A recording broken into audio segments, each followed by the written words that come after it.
Spin bowling की और उसकी जगह जो हमने बंदा रिप्लेस किया वो आपके सामने उसकी परफॉर्मेंस थी, वो था शाहीन शाह। किस तरीके से हम ऑस्ट्रेलिया और इंडिया के खिलाफ खेले वो एज अ टीम हमने बिल्कुल अच्छा नहीं खेला, जिसकी वजह से हमें वो दोनों मैच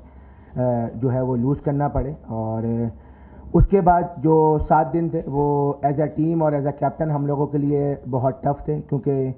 जो चीज़ें हमारी टीम के साथ हुई, जो इंसिडेंट हुए और जो वाक़यात हुए वो बिल्कुल भी अच्छा नहीं था। अनफॉर्चुनेटली जो है हम जो है सेमीफाइनल के लिए क्वालिफाई कर नहीं पाए, और इस बात को हम तस्लीम करते हैं कि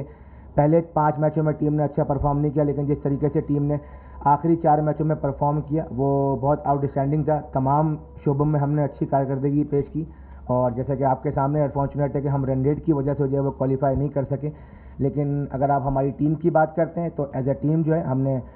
जो है परफॉर्मेंस बहुत अच्छी की, और जो टीम में तमाम प्लेयर्स थे, चाहे वो जूनियर्स प्लेयर्स हों चाहे वो सीनियर्स प्लेयर्स हों,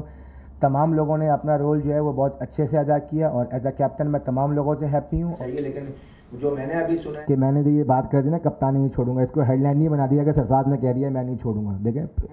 ये पीसीबी डिसाइड करेगा, पीसीबी ने मुझे कप्तान बनाया था और पीसीबी ही आगे फैसला करेगा कि कौन बेहतर है पाकिस्तानी क्रिकेट के लिए।